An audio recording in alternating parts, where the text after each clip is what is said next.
प्रिय विद्यार्थियों, वंदे मातरम। संधि प्रकरण की दूसरी कड़ी में आपका स्वागत है। इससे पहले जो हमने भाग अपलोड किया था यूट्यूब पे, उसमें हमने क्या पढ़ा था? जैसा कि संधि वर्णों का मेल होता है, तो हमने वर्णों के बारे में जो महत्वपूर्ण जानकारियाँ हैं वो ली थी। अब हम संधि मूल रूप से शुरू करते हैं। तो देखिए, संधि मैंने बताया आपको वर्णों का मेल होता है। किसका होता है? वर्णों का मेल। और वर्ण कितने प्रकार के होते हैं? वर्ण कौन कौन से होते हैं? सबसे पहले तो होता है स्वर, व्यंजन, अनुस्वार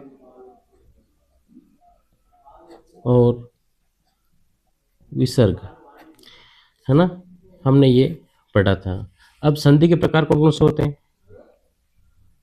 ये तो वर्णों के प्रकार थे, अब संधि के प्रकार देखते हैं। देखो, संधि कितने प्रकार की होती है? एक तो होती है स्वर संधि, दूसरी होती है व्यंजन संधि, और तीसरी जो होती है वो होती है विसर्ग संधि।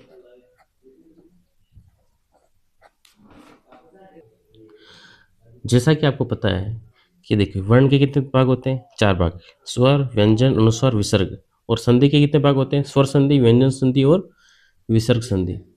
अब देखो, इस अनुस्वार को व्यंजन में शामिल कर दिया।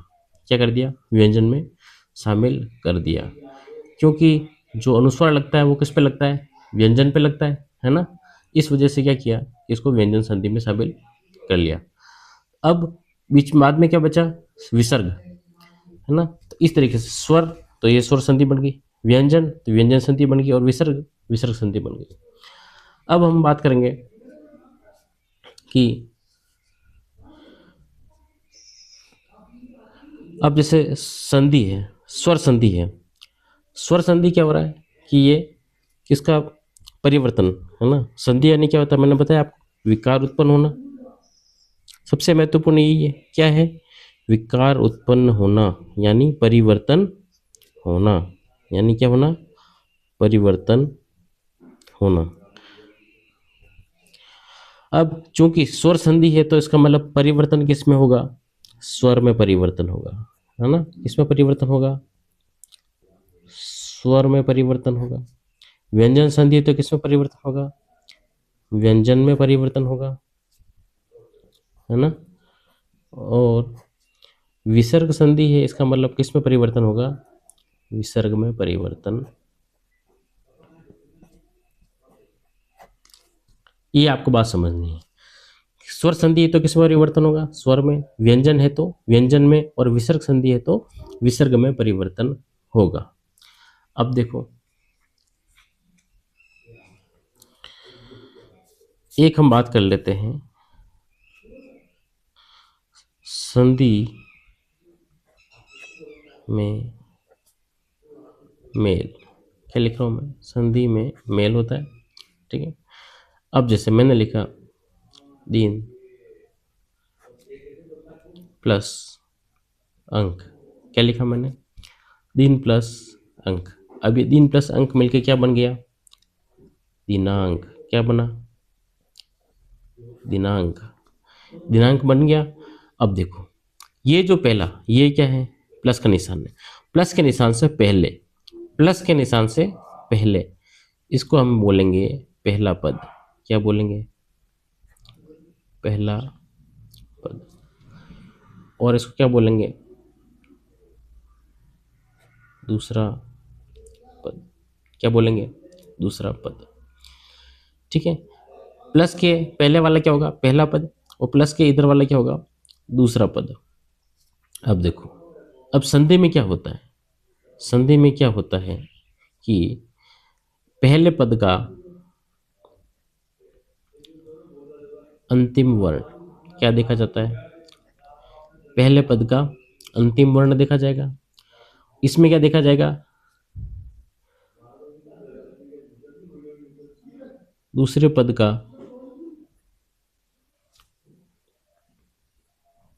प्रथम वर्ण। संधि किसके बीच में होगी, मेल किसके बीच में होगा। देखो पहले पद का अंतिम वर्ण ये रहा और दूसरे पद का प्रथम वर्ण क्या हुआ, ये रहा। तो संधि किसके मध्य होगी, संधि किसके मध्य होगी, इसके और इसके मध्य होगी। यानी पहले पद का अंतिम वर्ण और दूसरे पद का प्रथम वर्ण, इसके बीच में हमेशा संधि होगी। इनसे हमें कोई लेना देना नहीं, बाद में क है द है कोई लेना देना नहीं है। आपको किससे लेना देना है, अपन को वर्णों से लेना देना है ना। और कौन सा वर्ण भी कौन सा है, पहले पद का अंतिम वर्ण और दूसरे पद का प्रथम वर्ण। ये आपको समझ में आना चाहिए। अब देखो दूसरा तालरों में संधि में परिवर्तन, संधि में परिवर्तन कैसे होता है। अब देखो संधि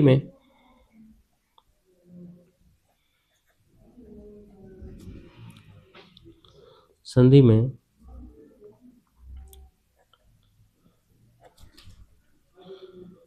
चार प्रकार से परिवर्तन होता है। कितने प्रकार से होता है, चार प्रकार से परिवर्तन होता है। अब चार प्रकार से कैसे परिवर्तन होता है, तो देखो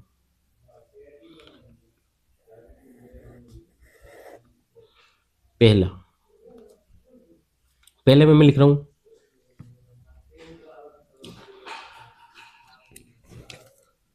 एकादेश। क्या लिख रहा हूं मैं, एकादेश। क्या लिखा मैंने, एकादेश। दूसरा मैंने लिखा स्थानापन्न। क्या लिखा मैंने, स्थानापन्न। तीसरा मैंने लिखा लोप और चौथा मैंने लिखा आगम। क्या लिखा मैंने, आगम। इस तरह से संधि में चार परिवर्तन होते हैं। एकादेश का मतलब क्या होगा, एक हो जाना। क्या होना, एक हो जाना। एकादेश में क्या होता है, दो स्वर मिलकर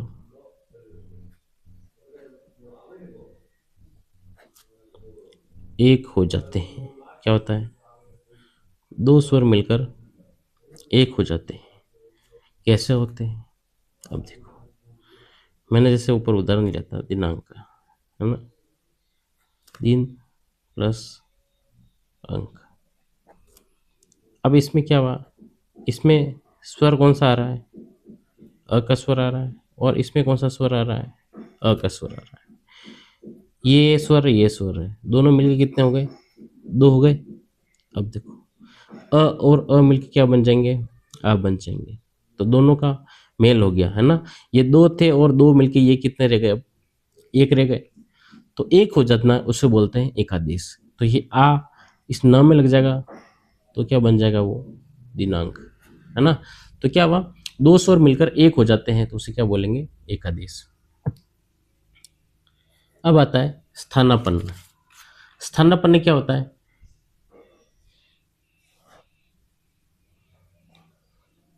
किसी का स्थान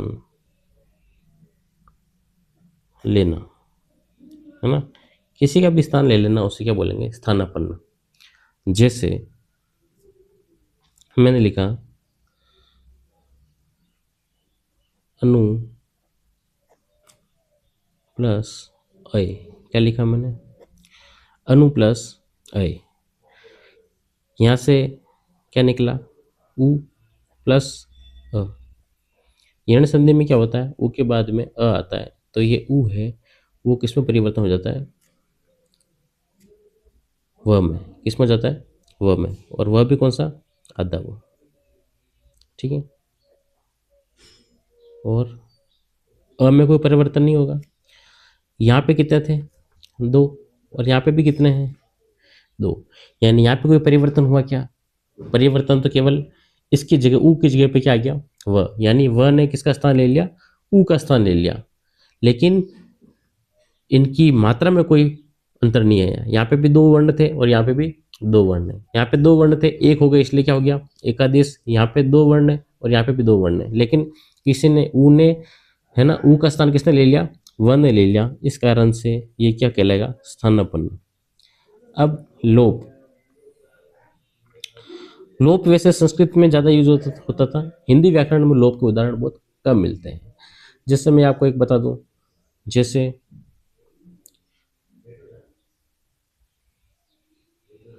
जैसे मैंने लिखा राजन प्लस आदेश, क्या लिखा मैंने? राजन प्लस आदेश। अब ये न है ना, इस न का क्या हो जाएगा? लोप हो जाएगा, और ज और आ मिलकर क्या बन जाएंगे? राजाधीश। क्या बन जाएगा? राजाधीश। लेकिन लोप किसका हुआ? इस न का लोप हो गया, इस कारण से इसको क्या कहेंगे? लोप। वैसे विसर्ग, विसर्ग संधि में लोप के उदाहरण मिलते थे संस्कृत में। अब ना के बराबर हो गए, नगण्य हो गए। आगम क्या होता है? कोई नई किसी चीज का आ जाना, जैसे वी प्लस छेद लिखा मैंने, क्या लिखा? वी प्लस छेद। अब इस कारण से यहाँ पे च का आगम हो गया। किसका आगम हो गया? च का आगम। कोई नई चीज आ गई अंदर, उसको बोलेंगे आगम, है ना? च का आगम, तो ये बन जाएगा विच्छेद, है ना? अब आपको यहाँ पे ध्यान देने की जरूरत है कि जो एकादेश है वो किसकी संधि में आता है। देखो, स्वर संधि की, स्वर संधि की दीर्घ, दीर्घ संधि, गुण संधि और वृद्धि संधि, इन तीनों संधि में क्या यूज होता है? एकादेश। स्थानापन्न किस में लागू होता है? यण, यण संधि,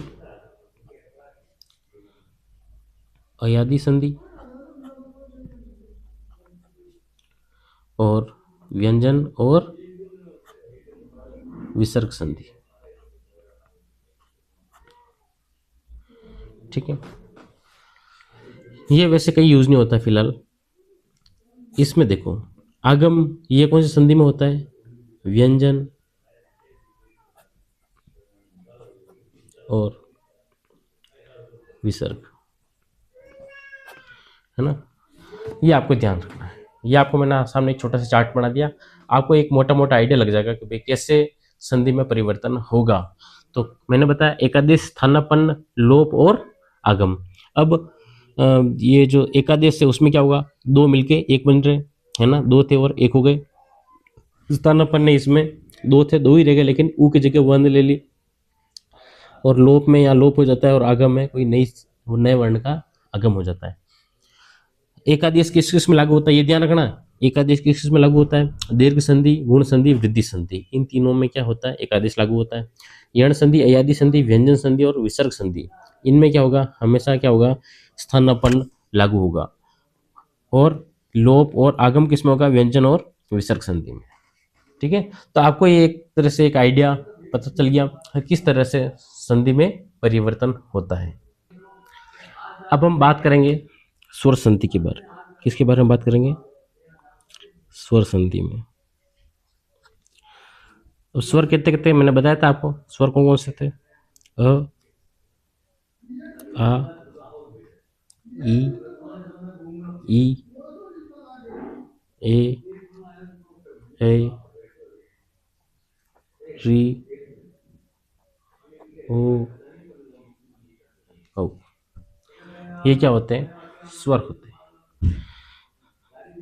ठीक है, अब कुछ हम चीजें ध्यान रखते हैं। देखो, सजातीय स्वर किसे कहते हैं? सजातीय स्वर किसे बोलते हैं? सजातीय स्वर किसे बोलते हैं? अ, आ, ई, ई, उ, ऊ। ये क्या है?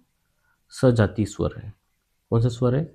सजातीय स्वर है, ये ध्यान रखना आप, है ना? अ और आ आपस में क्या है? सजातीय।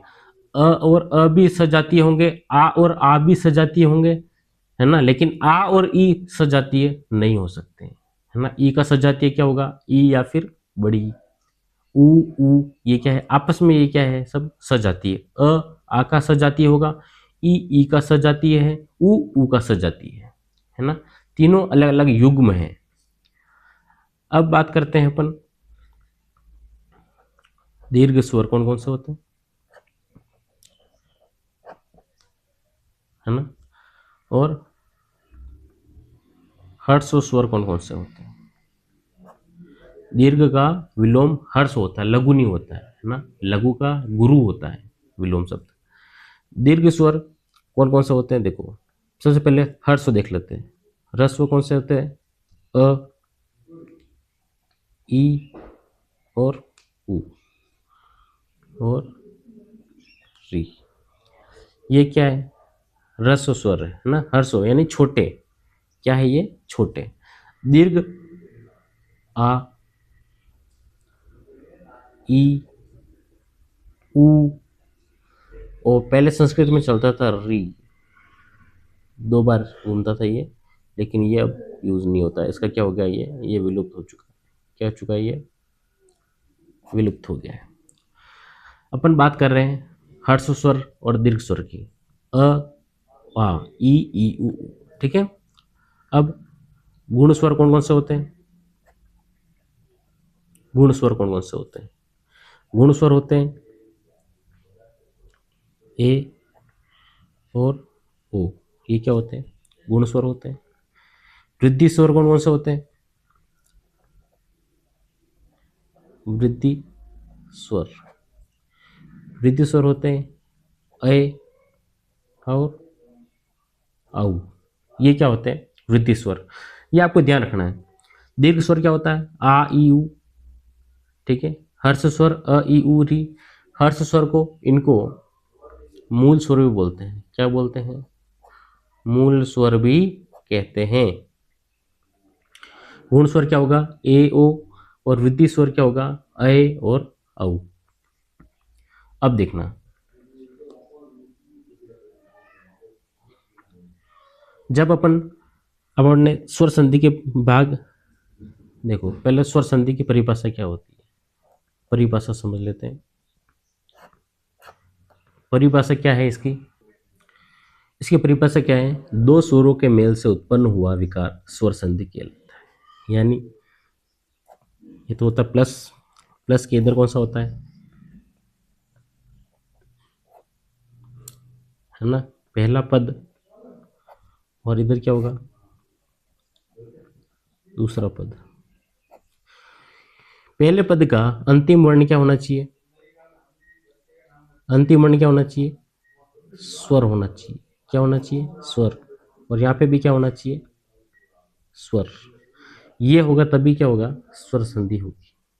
यानी 2 स्वरों का मेल होना चाहिए, आपको ध्यान रखना है ना। 2 स्वरों का मेल होगा तो ही ये संधि हो सकती है। जैसे मैं लिख रहा हूं 10 प्लस आनंद, क्या लिखा मैंने, 10 प्लस आनंद। ये पहला पद है और ये दूसरा पद है। पहले पद का अंतिम वर्ण क्या है, श है। क्या है, श। लेकिन मैंने आपको बताया था जब वर्णों का अपन संयोजन और विखंडन करते हैं तो ये श है ना, ये श केवल व्यंजन नहीं है, इसमें देखो श तो है व्यंजन और इसके साथ में स्वर क्या लग रहा है, अस्वर लग रहा है। अब ये प्लस मैं इधर लगा रहा हूँ और प्लस के इधर क्या लगा रहा हूँ मैं, आ, है ना। अब देखो, अब मेल किसका हो रहा है, ये देखो आप, मेल किसका हो रहा है, अ और आ का मेल हो रहा है। अब अ और आ का मेल हो रहा है तो अ भी स्वर है और आ भी स्वर है। यानी मैंने आपको ये बताया कि 2 स्वरों के मेल से उत्पन्न हुआ विकार, तो ये 2 स्वर है, तो ये दो स्वर हो गए। इनसे जो विकार उत्पन्न होगा वो क्या कहलाएगा, स्वर संधि कहलाएगी। वो क्या कहलाएगी, स्वर संधि कहलाएगी। तो ये अ और अ मिलके, आ और मिलके क्या बन जाएंगे, आ बन जाएंगे। क्या बन जाएंगे, आ बन जाएंगे। और ये आ किस में मिलेगा, श में। तो ये देखो द को तो अपन ने छेड़े नहीं था, ये द लिख दिया मैंने, ये द सीधा सीधा लिख दिया मैंने ज्यों का त्यों। फिर इस श में मैंने आ जोड़ दिया तो क्या बन जाएगा, ये दशा। ठीक है, ये आ तो इधर चला गया अब, है ना, आ तो इधर चला गया था ये। अब बाद में क्या बचा, बाद में नन, तो मैं ये नन यहाँ लिख रहा हूँ। ये क्या बचा बाद में, दशानन, है ना। इस तरीके से संधि होगी। दो स्वर के मिलने से, ये दो स्वर के मिलने से जो संधि, जो विकार उत्पन्न होता है उसे क्या बोलते हैं हम? स्वर संधि कहते हैं। ये आपको बात ध्यान रखनी चाहिए। अब स्वर संधि के प्रकार, है ना?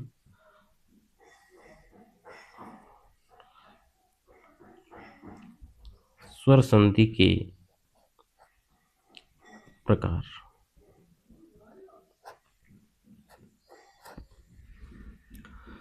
स्वर संधि के मैंने बताया था, पहला तो होगा दीर्घ संधि, दूसरा क्या होगा? गुण संधि, तीसरा क्या होगा? वृद्धि संधि। क्या होगा? वृद्धि संधि। चौथा क्या होगा? यण संधि। क्या होगा? यण संधि। और पांचवा क्या होगा? अयादि संधि। क्या होगा? अयादि संधि। देखो, दीर्घ संधि मैंने बताया, दीर्घ स्वर कौन कौन से होते हैं? आ, ई, उ। इन्हीं का होगा, इन्हीं की संधि होगी। गुण संधि, गुण स्वर कौन कौन से होते हैं? ए और ओ। वृद्धि किसको बोलते हैं? अय और औ को बोलते हैं। यण, यर लव, यण किसको बोलते हैं? यर लव। ठीक है। और अयादि संधि किसको बोलते हैं? अय, आय, अव और आव। ये आपको ध्यान रखना। ये आपने बात समझ ली इतनी सी, ये पूरी स्वर संधि का एक निचोड़ है ना? स्वर संधि के प्रकार मैंने आपको ये बताए हैं, इसमें आगे जो मैंने वर्ण लिखे हैं इनके आगे, ये इनका निचोड़ है ना? ये अगर आपको याद हो गए तो आपको संधि कभी नहीं, संधि में आप कभी भी नहीं अटकोगे। दीर्घ संधि क्या है? आ ई उ।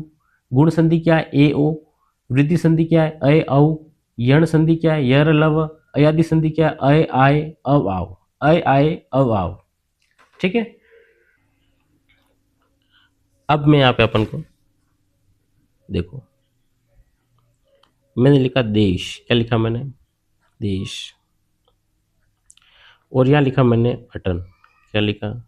अटन। अब हम दीर्घ संधि पढ़ रहे हैं, ये आपको ध्यान होना चाहिए। कौन सी संधि पढ़ रहे हैं अपन? दीर्घ संधि। स्वर संधि का पहला भाग अपन पढ़ रहे हैं, दीर्घ संधि, है ना? देश प्लस अटन हुआ। देश प्लस अटन। अब आपको हमेशा ये आपको ध्यान रखना है कि आप जब भी संधि करोगे, जब भी संधि करोगे, उसमें क्या होगा कि पहले पद का आपको अंतिम वर्ण लेना है और दूसरे पद का आपको प्रथम वर्ण लेना है। इसमें क्या आया? श। और इसमें क्या आया? अ। लेकिन स क्या है? स के भी टुकड़े होंगे, है ना? श के क्या होंगे? टुकड़े होंगे। वर्ण मैंने बताया, लास्ट तक जहाँ तक वो विभाजित हो सके वहाँ तक अपन को विभाजित करना होगा। तो श और अ लिख दिया अपन ने, और यहाँ पे मैंने प्लस यहाँ लगा दिया और इस अ को मैंने यहाँ लिख दिया। अब मेल किसका होगा? इस अ और अ का होगा। किसका होगा? अ और अ का होगा। तो ये क्या बन जाएंगे? आप बन जाएंगे, है ना? तो यहाँ पे क्या लिखेंगे अपन? दे। दे तो मैंने इसमें कोई चेंज नहीं किया अपन ने। इस श में से अपन ने अ निकाला था, श में से जब अपन ने अ निकाल दिया, ये अ निकाल दिया, इस श में से अपन ने ये अ निकाल दिया, तो कौन सा स बच गया? हलंत वाला श बन गया। अब ये आ किस में जुड़ेगा? ये हलंत वाले में जुड़ेगा, तो क्या बन जाएगा? देशा। और अ भी अपन ने इधर ले लिया था, बाद में बचा क्या? टन। तो क्या हो गया? देशा टन। इस तरह से होती है दीर्घ संधि। एक स्वर संधि का मैं आपको एक नियम बता देता हूँ, है ना? मैं यहाँ लिख रहा हूँ स्वर संधि की, स्वर संधि की आवश्यक शर्त। क्या लिखा मैंने? स्वर संधि की आवश्यक शर्त क्या है? अब देखो, स्वर संधि की आवश्यक शर्त यह है कि पहला पद का अंतिम वर्ण स्वर युक्त, व्यंजन युक्त स्वर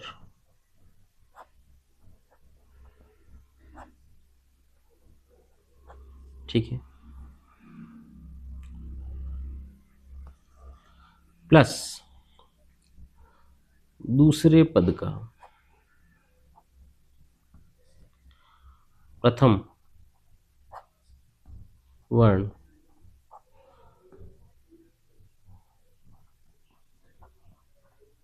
व्यंजन मुक्त स्वतंत्र स्वर।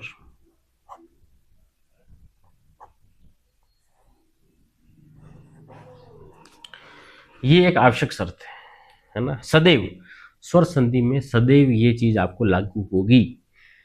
जैसे अब मैंने लिखा था आपको यहीं पे, ये देखो देशाटन, अब ये देखना, ये प्लस आ गया, ये पहला पद हो गया, और ये कौन सा पद है, दूसरा पद है। पहले पद का अंतिम वर्ण, पहले पद का अंतिम वर्ण क्या है, श। ये क्या है, इसमें मैंने लिखा व्यंजन युक्त स्वर होगा। इसमें देखो ये श जो था, इसमें क्या क्या मिला हुआ था, श और अ मिला हुआ था, है ना, स और अ मिला हुआ था, यानी व्यंजन, ये स्वर कैसा था, व्यंजन युक्त था, व्यंजन साथ में था इसके, क्या था, व्यंजन इसके साथ में था, ये होगा, हमेशा होगा। और दूसरे पद का प्रथम वर्ण, दूसरे पद का प्रथम वर्ण सदैव क्या होगा, व्यंजन मुक्त, है ना, यानी व्यंजन नहीं होगा, और कैसा होगा, स्वतंत्र स्वर होगा। अ है तो अ है, आ है तो आ होगा, ई होगा तो ई होगा, इस तरीके से। यानी सदैव क्या होगा, पहला पद है, इसका अंतिम वर्ण जो है वो तो क्या होगा, स्वर और व्यंजन साथ साथ में होंगे, और इसमें क्या होगा, स्वतंत्र स्वर आएगा। आप स्वर संधि का कोई भी संधि उठा के देख लेना है, उसमें यही नियम लागू होगा सब, है ना। तो ये क्या है, एक आवश्यक शर्त है स्वर संधि की। अगर आपको पहचान करनी होगी स्वर संधि की, तो आप ये तरीका लगा सकते हैं। अब अपन पढ़ रहे हैं दीर्घ संधि के बारे में। क्या पढ़ रहे हैं, दीर्घ संधि के बारे में पढ़ रहे हैं। देखो दीर्घ संधि में क्या होता है, दीर्घ स्वर कौन कौन से होते हैं, वापस बता रहा हूं मैं, आ, ई और उ। इसकी परिभाषा देखो, दो समान स्वर है ना, समान या सजातीय भी बोल सकते हैं इसको आप, सजातीय भी बोल सकते हो, सजातीय। दो समान या सजातीय स्वरों के पास पास आने पर उनका एकादेश होकर दीर्घीकरण हो जाता है, तो उसे स्वर संधि कहते हैं। दीर्घीकरण यानी आ ई उ हो जाता है। देखो इसका फॉर्मूला देखो क्या होता है, या तो अ या फिर आ, प्लस या तो अ या फिर आ, दोनों अगर मिल जाएंगे तो क्या बन जाएगा, आ बनेगा। ई या फिर बड़ी, ई या फिर बड़ी, ये बन जाएंगे तो क्या कहलाएगा, बड़ी कहलाएगा। ऊ या फिर बड़ा ऊ, प्लस ऊ या फिर बड़ा ऊ, ये मिल जाएंगे तो क्या बन जाएगा, बड़ा ऊ बन जाएगा, है ना। यानी आ ई ऊ, ये देखो ये क्या है, ये क्या है, दीर्घीकरण। क्या बोलेंगे इसको, दीर्घीकरण हो गया इनका, क्या हो गया, दीर्घीकरण हो गया। तो इसे क्या बोलेंगे, दीर्घ, पूरे को क्या बोलेंगे, दीर्घ संधि। अ के बाद में अ आ गया तो भी आ बनेगा, आ के बाद में अ आ गया तो भी आ बनेगा, है ना। या तो अ आएगा या आ आएगा, और यहाँ पे भी अ या फिर आ जाएगा, तो क्या, तो भी क्या बनेगा, आ ही बनेगा, बनेगा तो यही बनेगा। ये देखो दीर्घ संधि में या तो आ बनेगा या ई बनेगा या ऊ बनेगा, बस, और कुछ नहीं है ना। अब हम इसके तो कुछ उदाहरण देख लेते हैं।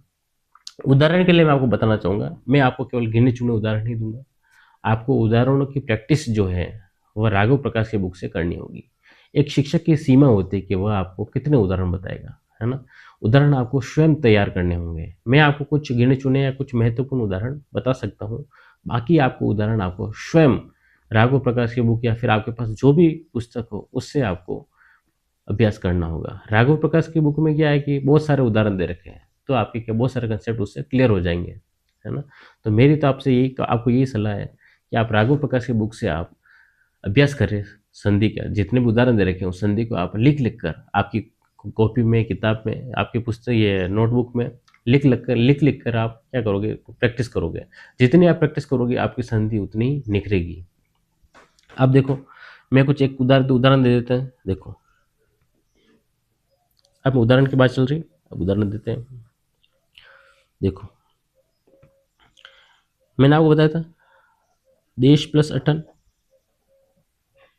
है ना। अटन यानी क्या होता है, घूमना, है ना।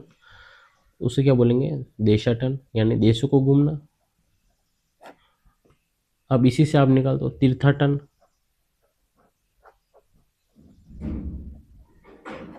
है ना, तो अभी क्या बन जाएगा, तीर्थाटन यानी तीर्थों में घूमना।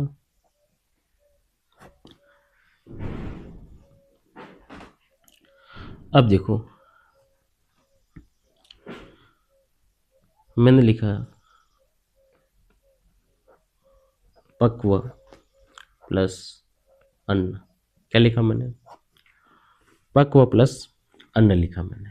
अब देखना अंतिम वर्ण क्या है, वह है, यानी वह कैसे मिलके बना है, वह और अ से मिलके बना है, और यहाँ से स्वतंत्र स्वर है ही है। ये अ और अ मिल जाएंगे, तो मैंने आपको बताया था अ और अ मिल जाएंगे तो क्या बन जाएगा, आ बन जाएगा। तो ये क्या बन गया, आ बन जाएगा। अब आ तो मैंने बना दिया, लेकिन आ आप जाएगा कहाँ पे, आप यूँ तो लिख ही नहीं सकते कि प क आधा है ना, वह भी आधा रह गया, वह भी आधा है, फिर आप ऐसे लिख रहे हो आ, फिर ये दो बार ये न है, ये लिख दिया मैंने, है ना, तो ये तो हो ही नहीं सकता, ये आधा और स्वर आ नहीं सकते दूर दूर, है ना, ये तो हमेशा पास में आएंगे। जब व्यंजन आधा हो और स्वर हो पास में, तो वो तो स्वर से उसको दोनों को मिलना ही होगा। तो वह में आ जुड़ गया तो क्या बन जाएगा, वाप बन जाएगा, प क्वा, है ना, पकवान। तो ये क्या बन जाएगा, पकवान, है ना। अब अपने आता है पकवान, अपन क्या बोलते हैं, पकवान, है ना, जो क्या होता है, गलत होता है। शुद्ध क्या होता है, पकवान, है ना। पक्व यानी पका हुआ, और अन्न, पका हुआ अन्न को क्या बोलेंगे, पकवान, है ना। तो कुछ चीज़ें आपको याद होनी चाहिए। मैंने लिखा दीप प्लस अवली, क्या लिखा मैंने, दीप प्लस अवली। अब देखो प में क्या है, अ का स्वर आ रहा है, प्लस यहाँ पे अ है, अ और अ मिलके क्या बन जाएंगे, आ बन जाएंगे। और आ किस में जुड़ेगा, अ किस में से निकाला था, यहाँ से अपन ने प से निकाला था, तो ये आ किस में मिलेगा, प में। तो ये क्या बन जाएगा, दीपावली, है ना। अवली यानी होता है पंक्ति या माला, पंक्ति या फिर माला। तो दीपों की माला क्या हो जाएगी, दीपावली हो जाएगी, है ना। अब मैं कुछ और इम्पोर्टेंट आपको उदाहरण देता हूँ। एक देखो,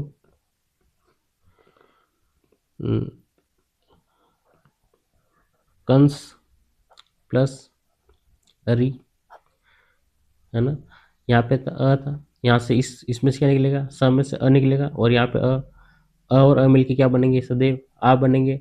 तो ये बन जाएगा कंसारी, क्या बन जाएगा, कंसारी। अरि यानी होता है शत्रु, क्या होता है, शत्रु। तो कंस का शत्रु कौन था, कौन थे, कृष्ण भगवान। कृष्ण भगवान को मुरारी भी बोलते हैं, क्या बोलते हैं, मुरारी। ये देखो मुरारी कैसे लिखा जाता है, एक बार देख लो। मूर राक्षस का अरि थे, है ना, मूर राक्षस का वध किया था, इस कारण से उन्हें क्या बोलते हैं, मुरारी। और अपन को ऐसा लगता है मुरली के हिसाब से मुरारी बना होगा, है ना, लेकिन वो गलत है। वो किससे बना, मूर राक्षस का वध किया था। अरि यानी शत्रु होता है, मूर राक्षस के शत्रु कौन है, कृष्ण भगवान। तो कृष्ण भगवान का एक ये क्या है, मुरारी है ना। अब एक शिव जी के लिए आता है त्रिपुरारी, क्या आता है, त्रिपुरारी। त्रिपुर एक राक्षस था, है ना, उसका वध किया था, तो उनको क्या कहला जाता है, शिव जी को, है ना, शिव जी को क्या कहेंगे, त्रिपुरारी। अब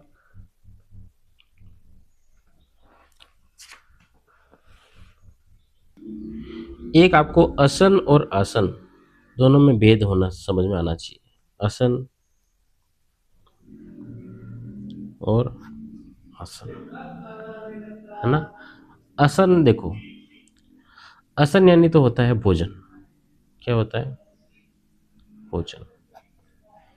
और ये होता है आराम करने की जगह, है ना, आराम करने की जगह के क्या बोलते हैं, आसन बोलते हैं, क्या बोलते हैं, आसन बोलते हैं। आराम करने की या बैठने की जगह को क्या बोलते हैं, आसन बोलते हैं, और भोजन को बोलते हैं आसन। एक जैसे मैंने लिखा हूत प्लस असन। क्या लिखा मैंने? हूत प्लस असन। अब देखो, हूत बोलते हैं हवन सामग्री को, क्या बोलते हैं, किसको बोलते हैं? हवन सामग्री को क्या बोलते हैं अपन? हूत बोलते हैं। और असन यानी क्या होता है? भोजन। यानी जो अपन जो हवन की सामग्री लाते हैं, है ना, उसका भोजन, यानी कौन इसको खाता है? कौन खाता है? अपन अग्नि में डालते हैं, आग में डालते हैं, है ना, यज्ञ करते समय, है ना। तो अपन जो अपन हवन कर रहे हैं, तो अपन हवन सामग्री जो होती है अपन किस में डालते हैं? आग में डालते हैं। तो आग के लिए क्या हो गया? वो भोजन हो गया। इस वजह से इसे क्या बोलते हैं? आग का एक नाम है हुताशन। क्या नाम है? हुतासन। ये किसका पर्यायवाची है? अग्नि का पर्यायवाची है। ये आपको ध्यान रखना। एक होता है आसन, जैसे मैंने लिखा सर प्लस आसन, है ना। सर यानी होता है तीर, बाण, है ना। और इसको बोलते हैं आराम करने की जगह, है ना। मैंने बताया आसन यानी आराम करने की जगह। अ और आ मिलके क्या बनेंगे? आ ही बनेंगे। तो ये बन जाएगा शरासन। क्या बन जाएगा? सरासन। सरासन किसको बोलते हैं? तर्कस को बोलते हैं। किसको बोलते हैं? तर्कस को क्या बोलते हैं? जो तीर रखने की जगह, तीर कहाँ रहते हैं? है ना, तर्कस में रहते हैं, है ना, पड़े रहते हैं तर्कस में। तो उसको आराम करने की जगह हो गई, इस वजह से उसको क्या बोलते हैं? सरासन बोलते हैं। तो असन और आसन में आपको अंतर स्पष्ट होना चाहिए। एक उदाहरण आता है, जन प्लस आकीर्ण। क्या आता है? जन प्लस आकीर्ण, है ना। अ और आ मिलके क्या बन जाएंगे? आ बन जाएंगे। तो ये क्या बन जाएगा? जनाकीर्ण। क्या बन जाएगा? जनाकीर्ण। जन यानी क्या होता है? लोग होते हैं। कौन होते हैं? लोग। आकीर्ण यानी होता है भरा हुआ। क्या होता है? भरा हुआ। वह जगह जो लोगों से भरी हुई हो तो उसको क्या बोलेंगे? जनाकीर्ण, यानी भीड़। क्या बोलेंगे? भीड़। अब आपको ये बात समझ में आनी चाहिए कि आकीर्ण होता है, क्या होता है? आकीर्ण होता है। क्योंकि प्रश्न ऐसा बन जाए, मान लो प्रश्न आ जाए, प्रश्न क्या आ जाए? जनाकीर्ण का संधि विच्छेद क्या आ जाए? जनाकीर्ण का संधि विच्छेद क्या होगा? तो देखो, जन प्लस अकीर्ण आ गया, जन प्लस आकीर्ण आ गया, है ना। अब आप परीक्षा में देखोगे अ और अ मिलके भी आ ही बन रहे हैं, तो भी जनाकीर्ण ही बनेगा। अ और आ मिलके भी आ ही बन रहे हैं, यानी तो भी जनाकीर्ण ही बनेगा। यानी दोनों स्थितियों में क्या हो रहा है? जनाकीर्ण बन रहा है। अब आप किसको सही मानोगे? यह बात आती है अभ्यास की। जिसने संधि का अच्छे से अभ्यास कर रखा होगा, लिख लिख कर अभ्यास कर रखा होगा, वो इसको सही कर लेगा। लेकिन जिसने अगर ऊपर ऊपर तौर पर केवल फॉर्मूले पढ़ के चला गया कि अ और अ मिलके आ होते हैं, ये करके चला गया, तो वहां ये गलत हो जाएगा, है ना। तो आपको समझ में आना चाहिए, मैंने बताया कि आकीर्ण होता है, अकीर्ण नहीं होता है। क्या होता है? आकीर्ण। तो यह आकीर्ण सही हो जाएगा और ये क्या हो जाएगा? गलत हो जाएगा। तो आपको ये छोटी छोटी चीजें हैं, ये आपको ध्यान होनी चाहिए। जैसे कंटक प्लस आकीर्ण, ये बन जाएगा अ और आ मिलके आ बन गए। तो कंट का कीर्ण हो जाएगा, है ना। कंटक यानी कांटा। जो चीज कांटों से भरी हुई है उसे क्या बोलेंगे? कांटों से भरा हुआ मार्ग उसे क्या बोलते हैं? कंट का कीर्ण। क्या बोलते हैं? कंट का कीर्ण, है ना। एक आकर यानी होता है खजाना। आकर यानी क्या होता है? खजाना। जैसे मैंने लिखा कुसुम प्लस आकर। क्या लिखा मैंने? कुसुम प्लस आकर। कुसुम यानी क्या होता है? पुष्प, फूल। क्या होता है? पुष्प। और आकर यानी क्या बताया मैंने अभी? खजाना। वह बाग, वह बगीचा जहाँ पर बहुत सारे फूल ही फूल है, वह जगह जहाँ पे फूल ही फूल है, उसे क्या बोलेंगे? अभी अ और आ मिलके क्या बन गए? आई बनेगा। तो कुसुमाकर। क्या बोलेंगे? कुसुमाकर। एक आता है रत्न प्लस आकर, क्या होगा? रत्न प्लस आकर, है ना। तो ये क्या बन जाएगा? रत्नाकर। रत्न कहाँ मिलते हैं? समुद्र में मिलते हैं। तो समुद्र क्या है? रत्नों का क्या है? खजाना है ना। तो रत्नाकर किसको बोलते हैं? समुद्र का पर्यायवाची है। किसका पर्यायवाची है? समुद्र का पर्यायवाची है। अब मैं लिख रहा हूं, एक देखो, एक आता है अविराम। क्या आता है? अविराम यानी बिना रुके, है ना। क्या आता है? बिना रुके। एक आता है अभिराम। दो चीजें हैं, अविराम अभिराम। अभिराम यानी होता है सुंदर।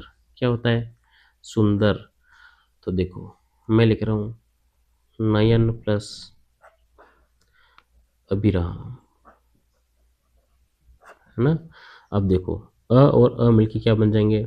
आ बन जाएंगे, है ना। तो ये क्या बन जाएगा? नयनाभिराम। क्या बनेगा? नयनाभिराम, यानी जिसके नयन सुंदर हो उसको क्या बोलेंगे? नयनाभिराम। अभिराम यानी सुंदर। अभिराम यानी क्या होगा? सुंदर। ठीक है। एक आशय होता है, एक, जैसे मैं बता लिख रहा हूं, मैंने लिखा गर्भ प्लस आशय, है ना। आशय यानी होता है स्थान। क्या होता है? स्थान। अब गर्भ, अब यहाँ देखो आप, घ तो अलग है ही है, बाद में क्या आ रहा है? ये मात्रा जब मैंने बताई थी रेफ की मात्रा, रेफ की मात्रा क्या होती है? छोटी होती है, मतलब आधा होता है ना। तो र क्या हो गया? आधा हो गया। फिर भ पूरा है लेकिन अ भी तो जुड़ा हुआ है ना। तो ब और अ मैंने अलग कर दिया। अब ये इस आ से कौन सा मिलेगा? ये अ मिलेगा। अ और आ मिलके क्या बन जाएंगे? आ बन जाएंगे, है ना। तो देखो ग, अ और आ मिलके क्या बन जाएंगे? आ बन जाएंगे। और आ किस में जुड़ेगा? इस भ में जुड़ेगा। तो ये भा तो पूरा हो गया, लेकिन र आधा भी तो है, इसको अपन यहाँ लगा देंगे, है ना। और ये बाद में क्या बचा? शय। तो क्या बना? गर्भाशय। यानी गर्भ का जो स्थान होता है उसे क्या बोलेंगे? गर्भाशय। एक आता है जल प्लस आशय। क्या आता है?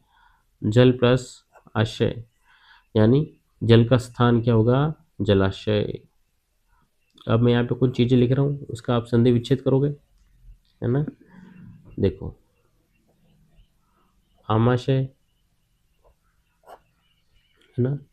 आमाशय, आम प्लस आशय, मतलब आम मतलब जो अपन अमाशय बोलते हैं कभी, लेकिन होता क्या है? वो आमाशय होता है। क्या होता है? वो आमाशय होता है।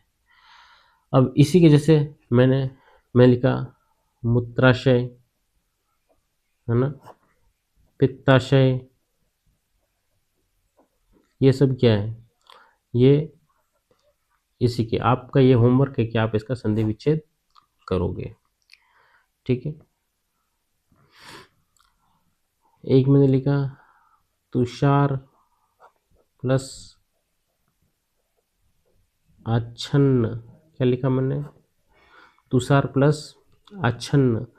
ये र में क्या? अ है और ये आ, अ और आ मिलके क्या बन जाएंगे? आ बन जाएंगे। तो आ किस में जुड़ेगा? र में। तो ये क्या बन जाएगा? तुषाराच्छन्न। क्या बन जाएगा? तुषाराच्छन्न। तुषार बोलते हैं ओस को। किसको बोलते हैं? ओस को बोलते हैं। आच्छन्न यानी ढका हुआ, है ना, ढका हुआ। क्या होता है? जब रात को ओस गिरती है तो सुबह हम देखते हैं, सुबह सुबह कि पत्तों पे ओस जमी हुई होती है ना। ओस जो होती है वो किसी भी जो अपने पत्ते होते हैं पेड़ों के, उन पे क्या होती है? ओस से वो भिगे हुए होते हैं, यानी ओस से ढके हुए होते हैं, उनको क्या बोलते हैं? तुषारा छन्न। अब देखो राम प्लस अयन। क्या होगा? राम प्लस अयन। अयन यानी होता है मार्ग। अयन यानी क्या होता है? मार्ग। ठीक है। राम का मार्ग क्या हो गया? रामायण। अब ये न जो है ना, इस र के कारण ये न जो है इसका मूर्धन्य हो जाता है, ये ण में बदल जाता है। ये हमेशा देखना आप, है ना। तो ये अपन जब व्यंजन संधि पढ़ेंगे अपन इसको, इस चीज को विस्तार से पढ़ेंगे कि इस र के कारण जो न होता है वो ण में बदल जाता है। अब देखो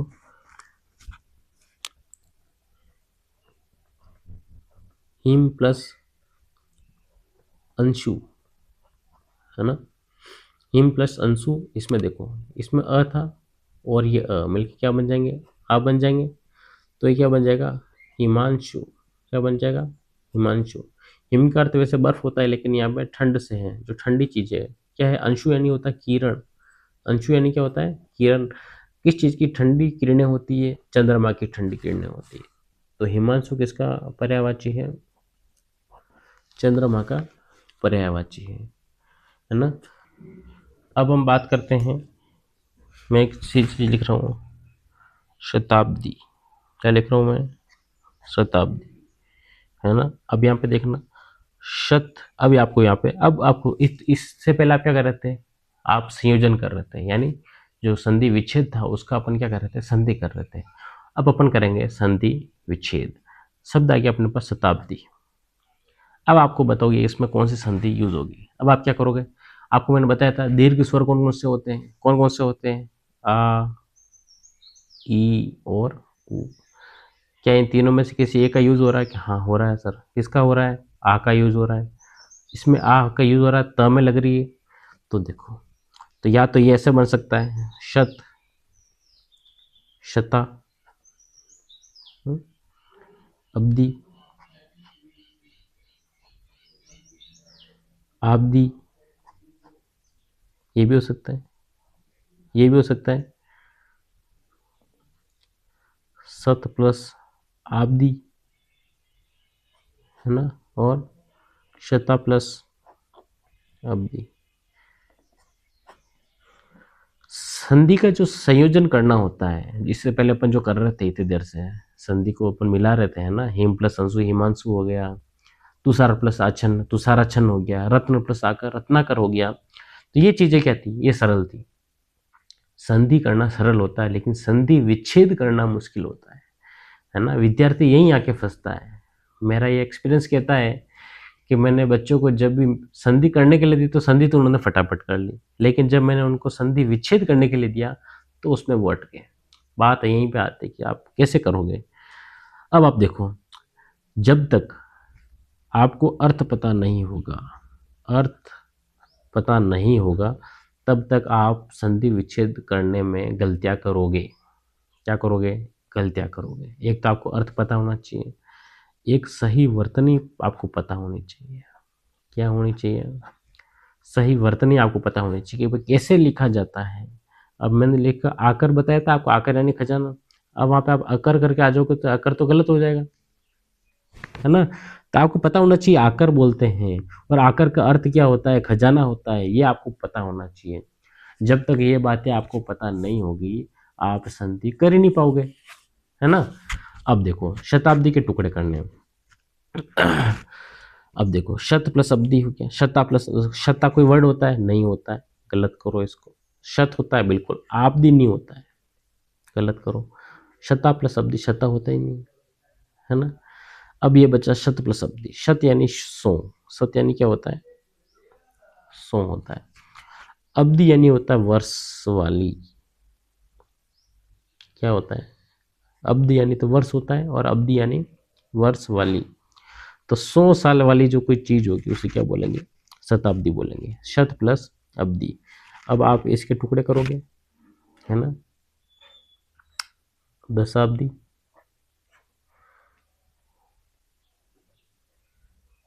सहस्राब्दी, है ना। ये आपको पता होनी चाहिए चीजें, ठीक है। आप इनका संधि विच्छेद करोगे, ठीक है। एक आ गया आपके पास हिमाद्री।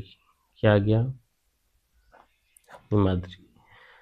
अब देखो मैंने बताया आ हो रहा है इसमें यूज, है ना, आ हो रहा है, इसका मतलब इसमें दीर्घ संधि हो सकती है, हो सकती है, होगी नहीं, जरूरी नहीं कि हमेशा आए तो दीर्घ संधि होगी। आपको आपको सार्थक अर्थ निकालना पड़ेगा, उसका सही वर्तनी में जमाना पड़ेगा, तब आपको पता लगेगा कि कौन सी संधि है। मैं इसमें अंदाज लगा रहा हूँ कि आ है तो दीर्घ संधि हो सकती है, तो मैंने लिख दिया हिम। हिमा तो होता ही नहीं, हिम ही होता है। अब दो चीजें हैं, एक तो है आद्री और एक है अद्री। दो चीजें, आद्री और अद्री। तो आद्री नहीं होता है, अद्री सही होता है। क्या सही होता है? अद्री सही होता है। अब देखो, तो अब अपन क्या लिखेंगे इसमें? अद्री लिखेंगे। क्या लिखेंगे? अद्री। अद्री यानी होता है पर्वत। क्या होता है? पर्वत। तो हिम यानी बर्फ। बर्फ का जो पहाड़ है वो क्या? हिमाद्री है ना। हिमाद्री हिमालय को बोलते हैं। एक आप करो भावाविष्ट। अब देखो, आ का यूज हो रहा है, भाव प्लस आविष्ट, है ना। आविष्ट यानी होता है भरा हुआ। क्या होता है? भरा हुआ। आप जलाविष्ट का संधि विच्छेद करोगे, है ना, जो भाव से भरा हुआ है उसे क्या बोलेंगे? भावाविष्ट, है ना। और आपको ध्यान रखना, आविष्ट ही होता है, ठ नहीं होता है, ट होता है ना। ये आप जो मैं लिख रहा हूँ इन अक्षरों को आप ध्यान से देखोगे। एक सत्तांतरण, क्या लिख रहा हूँ मैं? सत्तांतरण। इसका क्या होगा? सत्ता प्लस अंतरण। अंतरण यानी परिवर्तन, है ना। क्या होता है? तो आप इसका कुछ मैं दे रहा हूँ, स्थानांतरण, पक्षांतरण, उनका संधि विच्छेद आप करोगे।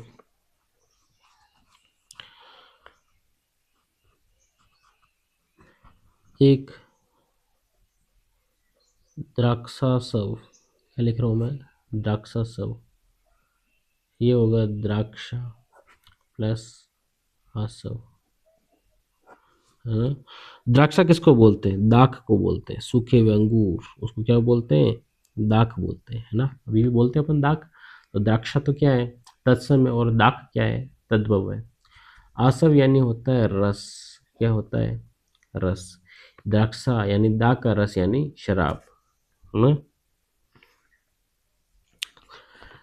एक आप याद रखना, आस्पद, है ना। आस्पद नहीं होता है, आस्पद होता है, ये ध्यान रखना। आस्पद यानी पैदा करने वाला। जैसे मैंने लिखा हास्यास्पद। क्या लिखा मैंने? हास्यास्पद। तो इसका बनेगा हास्य प्लस अस्पद या आस्पद? आस्पद। अब देखो, आस्पद यानी पैदा करने वाला। क्या होता है? पैदा करने वाला, है ना। जो हंसना पैदा करे, कोई चीज जो हंसना पैदा करे उसे क्या बोलेंगे? हास्यास्पद, है ना। अब आप बनाओगे यहाँ पे विवादास्पद, भयास्पद, प्रेरणास्पद, है ना। इनका आप बनाओगे। एक आप देखो, अभीप्सा। अभीप्सा यानी क्या होता है? अभी, भी यानी विशेष रूप से, इप्सा यानी, सॉरी, इप्सा यानी इच्छा, है ना। इप्सा को बोलते हैं इच्छा। यहाँ पे देखना, इप्सा, सॉरी, इप्सा और इप्सा दो चीजें आ सकती है। तो आपको ये ध्यान देना है कि इप्सा गलत होता है, इप्सा सही होता है ना। क्योंकि अभी प्लस इप्सा भी अभिप्सा ही बनेगा, लेकिन सार्थक अर्थ क्या है वो आपको ध्यान होना चाहिए, इप्सा। ठीक है। एक अपन लिख रहे हैं मुनिंद्र। क्या है? मुनिंद्र। तो यहाँ देखो, मुनि प्लस इंद्र। यहाँ आपको ध्यान होना चाहिए कि मुनि और मुनि दो चीजें हैं। तो मुनि सही होता है और ये मुनि गलत होता है। ये आपको ध्यान होनी चाहिए बात।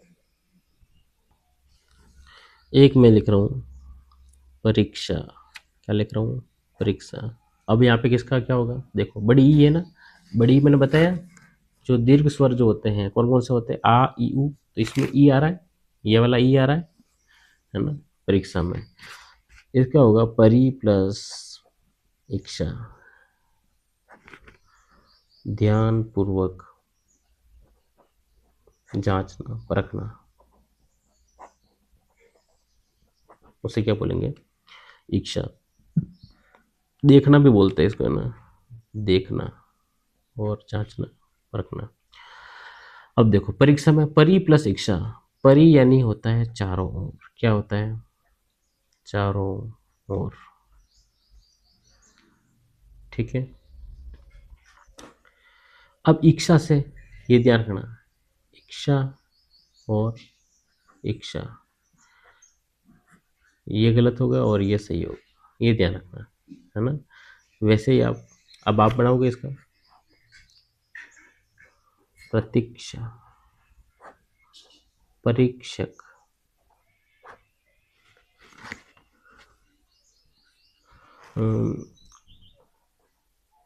अधीक्षक, इनका आप बनाओगे, ठीक है।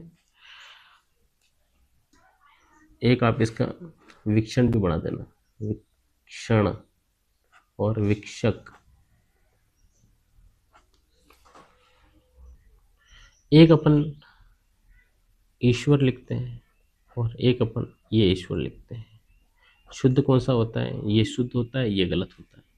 वैसे ही ईश और ईश, ये इस गलत होता है, ये इस सही होता है ना। जैसे मैंने लिखा महिष, यानी मही, मही ऐसे लिखा जाता है, ये ध्यान रखना, मही प्लस ईश, मही यानी धरती, ईश यानी ईश्वर, तो ईश ऐसा लिखा जाएगा, है ना। अब मैं यहाँ पे कुछ चीज लिख रहा हूँ, ये आपको होमवर्क करना है। कौन कौन सा, देखो, नदीश, रजनीश,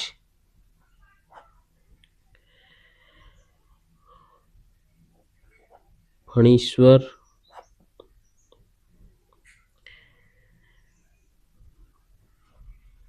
श्रीश, सतीश, ये बहुत इंपॉर्टेंट है ना। हो सके तो एक बार आप राघव प्रकाश से ये सभी उदाहरण पढ़ोगे तो आपको बहुत क्लियर हो जाएंगे ये। एक आप ध्यान रखना, उषा और उषा, तो ये उषा सही होता है, ये उषा गलत होता है, ठीक है। ये आपको बात ध्यान होनी चाहिए। उषा बोलते हैं भोर को, किसको बोलते हैं, उषा यानी क्या होता है, उषा यानी क्या होता है, भोर, अर्ली इन द मॉर्निंग, बिल्कुल जो बिल्कुल उषा जो होती है ना, बिल्कुल लालिमा जब छाई होती है, जब पूर्व दिशा में सूर्य उगता है उससे पहले, है ना, उस समय को क्या बोलते हैं, भोर या उषा, ठीक है। अब देखो ये आ गया मंजूषा, आ ई उ, है ना, दीर्घ स्वर क्या होते हैं, आ ई उ होते हैं, तो ये ऊ हो गया, यानी यहाँ पे दीर्घ संधि लगेगी, तो मंजू। अब मंजू कैसे लिखते हैं, अब देखो एक तो होता है मंजू ऐसा, एक मंजू होता है ऐसा। अब आपको आप बताओ क्या होता है सही, तो ये तो होता है गलत और ये होता है सही। और मंजू यानी क्या होता है, सुंदर, क्या होता है, सुंदर। अब देखो तो मंजू में कौन सी मात्रा लगेगी, छोटी ऊ की मात्रा लगेगी, मंजू प्लस उषा में भी ऊ छोटा आएगा, है ना, मंजूषा, मंजू यानी सुंदर, उषा यानी बोर, सुंदर जो बोर होगा उसे क्या बोलेंगे, मंजूषा बोलेंगे। एक इसमें जिस बच्चे कंफ्यूज हो जाते हैं, बहुदेशीय, किताबों में क्या आता है, ऐसे आता है ना, बहुउद्देशीय परियोजना के बारे में आता है, बहुउद्देशीय ऐसा आता है। शुद्ध क्या होता है, बहुउद्देशीय, है ना, ये तो होता है गलत और ये होता है सही।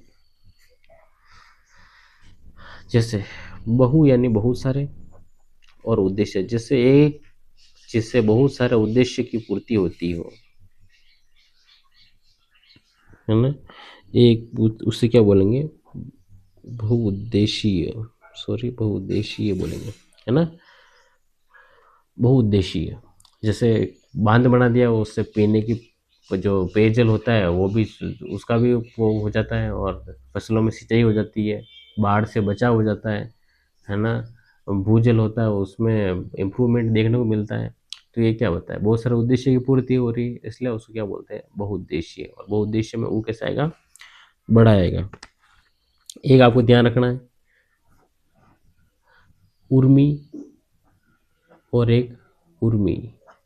ऊ बड़ा आता है, ये सही है और ये गलत है। उर्मी यानी क्या होता है, लहर, ठीक है। तो ये चीज है, जो आप कुछ चीजें मैंने बताई थी वो आपको ध्यान देना है, ठीक है।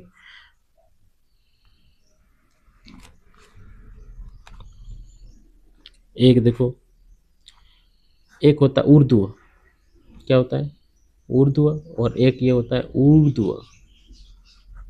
ये गलत होता है, ये सही होता है ना।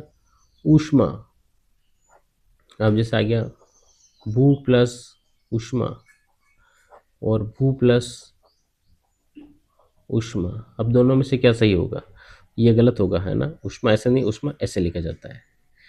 तो ऊष्मा ये गलत है, और ऊष्मा में ऊ बड़ा आता है, ये सही है, ठीक है। उर्दू भी हो गया आपने। और तो क्या बचा है, फिलहाल तो मैंने आपको जो इम्पोर्टेंट मैंने जो था वो बता दिया है। आपको बस ये ध्यान रखना है इन चीज़ का, ताकि आप संधि विच्छेद करते समय इन चीज़ों का आप अच्छे से ध्यान दे सको। अब हम पढ़ेंगे गुण संधि के बारे में।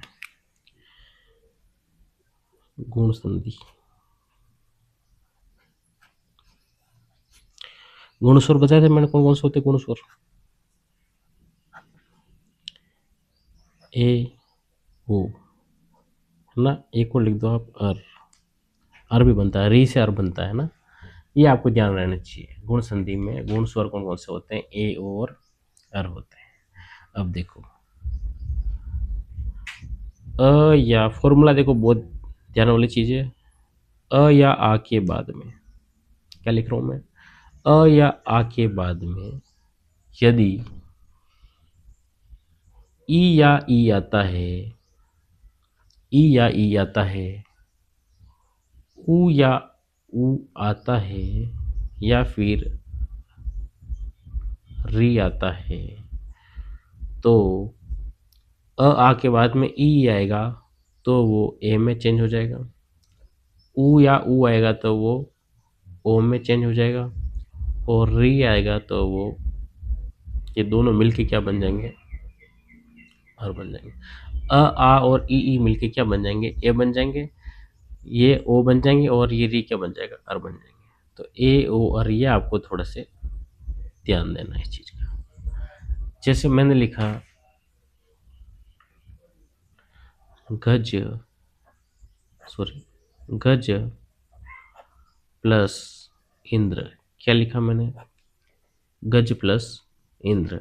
अब आप एक बात देखो, ये ज है, ज में क्या मिला हुआ है, ज प्लस अ मिला हुआ है। यहाँ पे क्या आया, इंद्र का ई आया।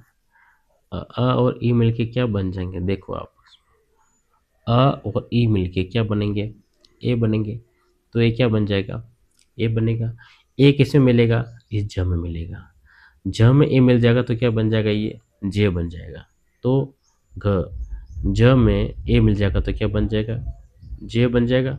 और बाद में ये जो लिखा हुआ है, ये अपन सेम टू सेम लिख लेंगे, क्या बन जाएगा, गजेंद्र, है ना। तो आपको ये बात ध्यान होनी चाहिए कि इस तरीके से गुण संधि ये निर्मित होती है। अब मैं लिख रहा हूं